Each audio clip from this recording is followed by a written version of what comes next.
Muito bem, então a ideia dessa nossa atividade de hoje é que vocês conheçam os laboratórios. Como a gente vem desenvolvendo esse semestre à distância, é importante no curso de farmácia a prática.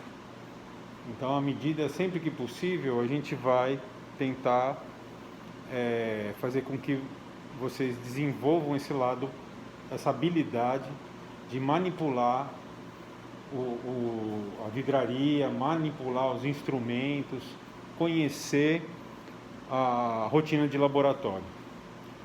Porque o conhecimento do farmacêutico, ele tem que ser construído tanto com a teoria como com a prática. Então, sempre que possível, a gente até tentou fazer algumas práticas em casa, né? Com vinagre ou álcool, né? Algumas misturas. Só que é mais complicado. Com o pessoal de cosmetologia, começamos a fazer uns cosméticos caseiros, né? Boa noite. Vamos entrar. É Alisson, né? Alisson. Alguns eu consigo identificar na foto, né? Do Zap. É pequenininha, mas dá. Então, Alisson, a gente estava falando sobre a importância do laboratório para o farmacêutico. Tá? Então, sempre que vocês estudarem, procurem sempre absorver a teoria do assunto e identificar o local prático que vocês vão colocar aquilo. Anatomia é fácil, né? Então, como a gente viu na aula de ontem, a anatomia para farmacêutico, ela é importante, a anatomia do sistema muscular, né, que a gente viu ontem, é importante para injetáveis, né? Então, você vai fazer uma aplicação de um injetável, um antibiótico, um anti-inflamatório, uma vitamina.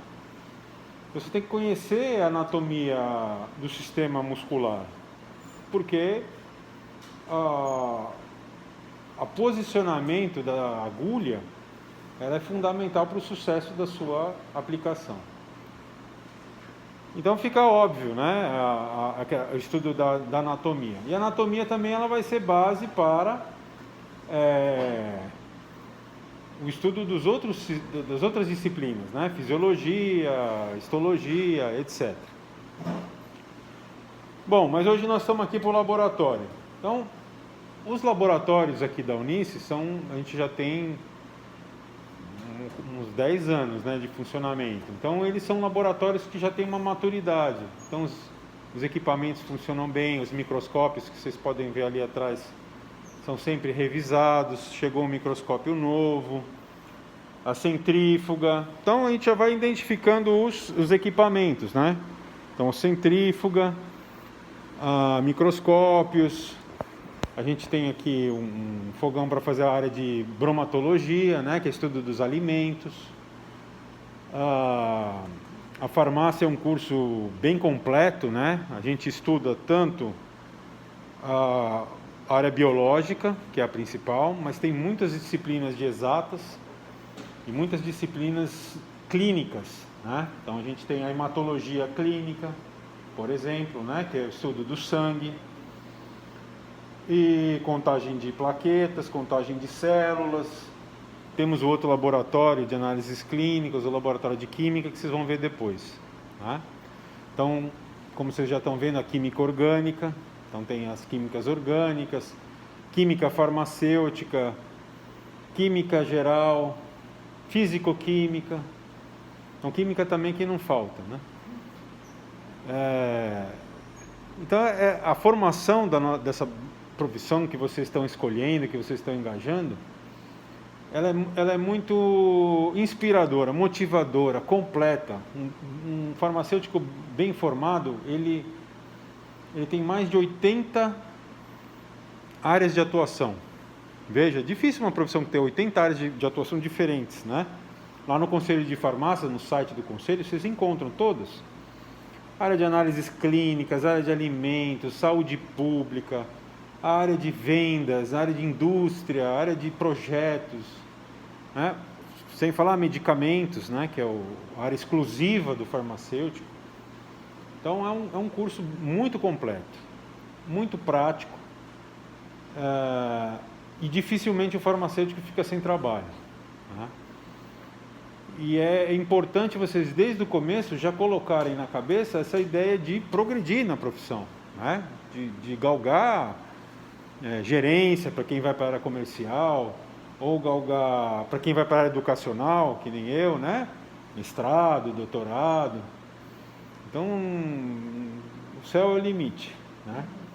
E ainda mais quando a gente vê a área de saúde tão importante, né? Você vê com essa pandemia, são os profissionais de saúde que são sempre requisitados, que têm o conhecimento de biossegurança, de asepsia, de esterilização, de procedimento.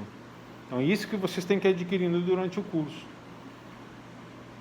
E para adquirir isso não é no livro, isso tem que ser no laboratório, tem que ser na prática, né? Vocês sabem, eu acho que já disse para vocês, mas eu tenho a formação em odontologia também, né? Eu sou dentista também. Então o dentista, ele, acho que até mais que o farmacêutico, adquire esse hábito de procedimento, né? De instrumental.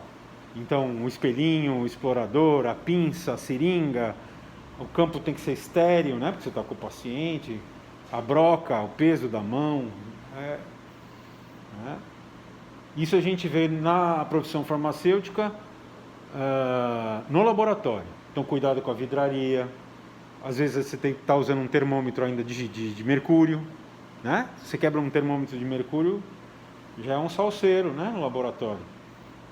Porque o mercúrio é tóxico, é neurotóxico, né? E aí quando cai ele se espalha todo, se esparrama, né, que é o único metal líquido. E para juntar o mercúrio? Aí não junta. Aí tem que ficar limpando, até sair todo o mercúrio. Algumas substâncias têm neutralização, outras não. Então o assunto de hoje que eu queria trazer para vocês é a questão da biossegurança em laboratório. Né? Então, qual que é o primeiro mandamento da biossegurança? Quem sabe? O que vocês acham que é a primeira coisa de biossegurança que é possível?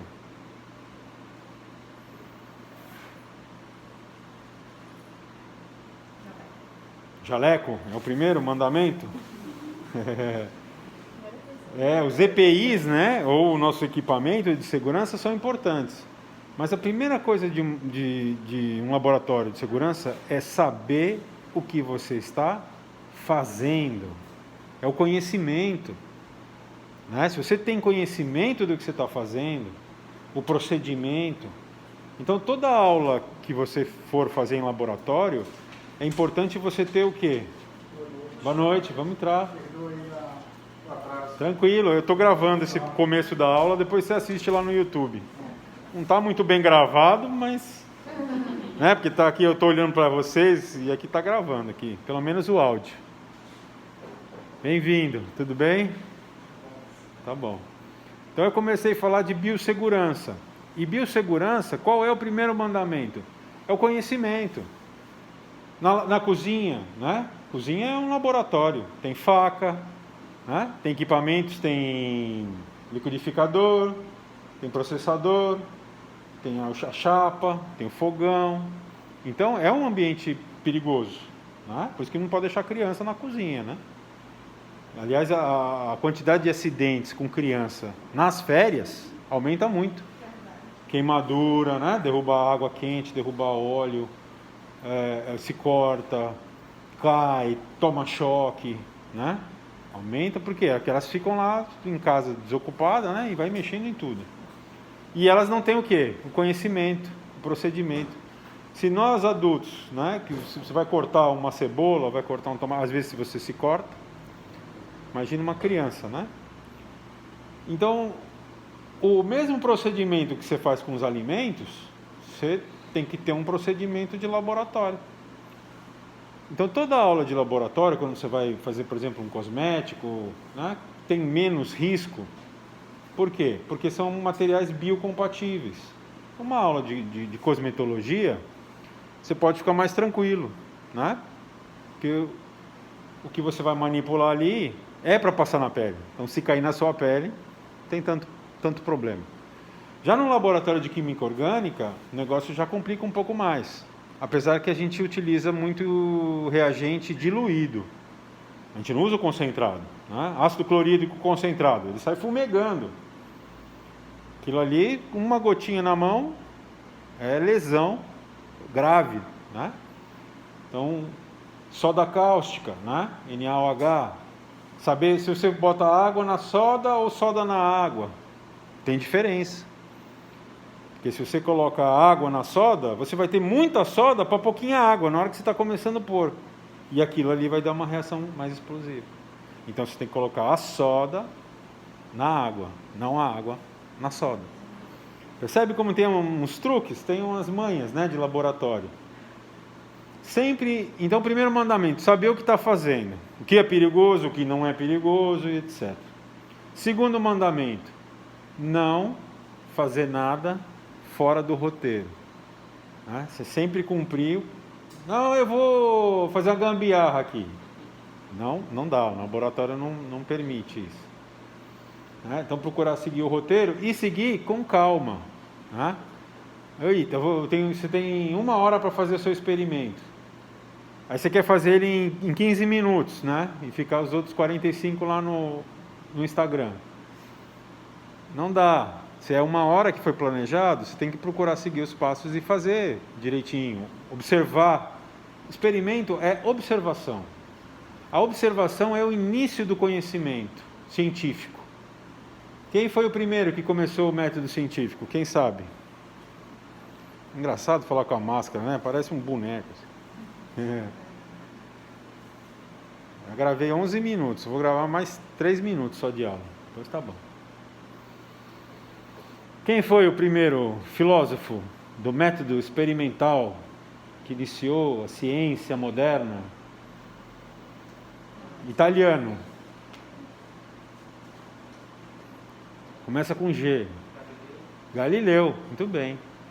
Galileu Galilei, ele começou o quê? Observando os planetas. Naquela época, ainda achava que a Terra era o centro do sistema solar, né?